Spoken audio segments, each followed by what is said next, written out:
Greetings everyone, this is Leviathan and I am here on the PTR for patch 2.3. Been messing around the last few days and I just wanted to do a little highlight on one of the features that they added to the game, Kanai's Cube.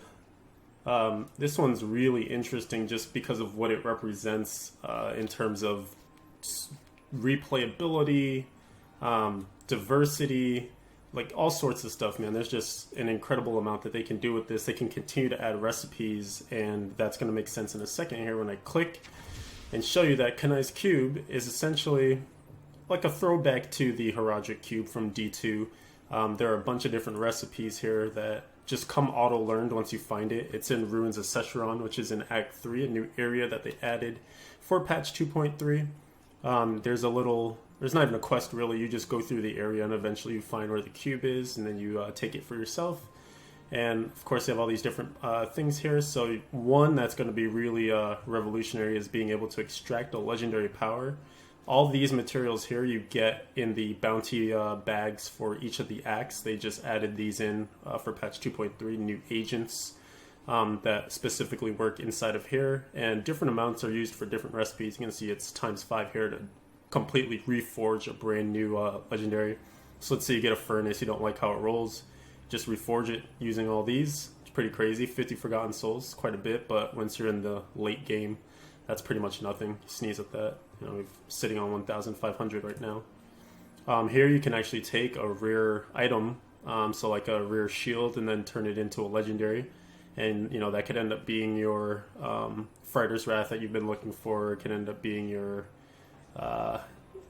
who knows whatever shield that you might need. This is a really interesting one that I'll touch on. You can actually turn one set item into another part of that set. So I should go ahead and do this right now. It takes 10 death breath. And this is a little buggy, like you can't see I actually did put those items in there, but sometimes you just can't tell. So yeah, they're all sitting there right now, so you know, you can throw your entire stack and it'll just use up 10. So we hit the transmute button. And it made us a new pants here, which is pretty cool. Say you don't like the pants. There we go, now you can see the items. Transmute again.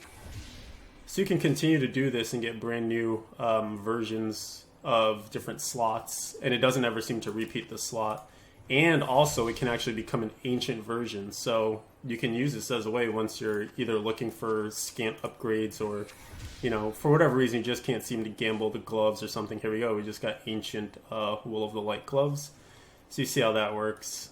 Some of the other ones here, you can actually take away the level requirement on items, which is pretty cool. So you can actually wear all this gear, level 70 gear, at level 1. So if you ever want to level up another character or something, could be pretty cool.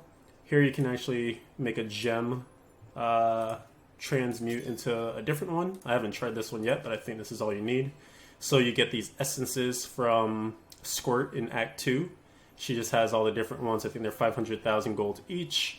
I'm going to take 9 Marquise Topaz, turn it into 9 rubies using that essence. And so now if you're ever running low on any particular gem, you know, you don't play any of the intelligence classes, turn all those topazes into rubies, and you're good to go. Last one here is a crafting materials conversion. One of the other ones I didn't show off is the extraction, and that's basically one of each. You remember this one of each and 5 death breath. And then let's say I have my Blade of Prophecy, I want that power, I'm going to transmute, and now I lose the Blade of Prophecy, so you probably want to use one that's not very good, didn't roll well, but now I actually gain its ability, so I can equip it without actually having the item equipped, which is pretty crazy. So now I get that power. I can do, you know, one condemn triggering another condemn without having the Blade of Prophecy equipped. And so this is going to be what really revolutionizes a lot of builds, because you can get some of these crazy effects without having the item equipped. The Furnace, I think, is going to be probably one of the most go-to ones, unless you're actually just going to equip a Furnace and then go for one of the other powers. And you get one for each slot. So you get a weapon and the shield. Both of those take up the same slot. You get any armor piece, so that's, you know, pants, belts, gloves, etc.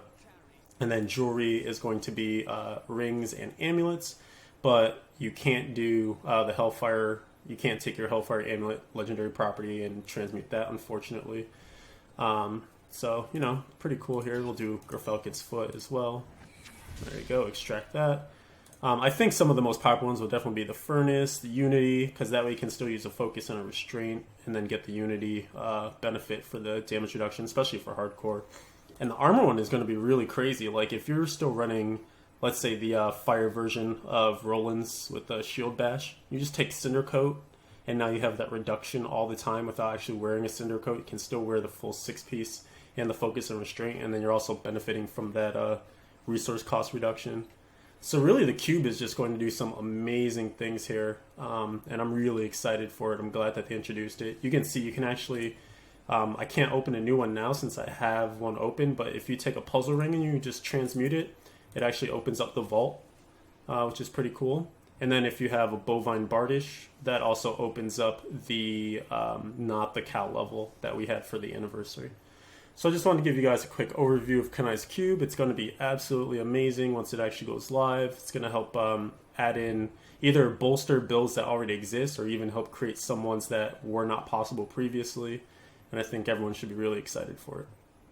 Thank you guys so much for watching, and stay tuned for more videos. I'm going to do a couple more for patch 2.3 in this PTR.